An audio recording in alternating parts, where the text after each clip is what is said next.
session because I think the creatures are like musical instruments. Like they have very particular noises, screeches, roars, and if you deviate too much from that, it's not right. I mean, Godzilla without his roar is Godzilla, so it applies to all the other creatures. So we worked very closely with the sound designers and started with the original roars, and then sort of updated them and added layers to them. Went out and recorded wild animals, turtles. We did. We recorded turtles. It turns out certain turtles make really amazing noises, but Can you give us an example? I've never heard that. no, I'm not going to do that. There's people recording. Anybody? Yeah. Anybody know what? But we recorded rattlesnakes,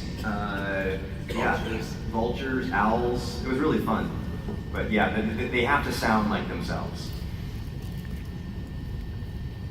Hi, my name is SK.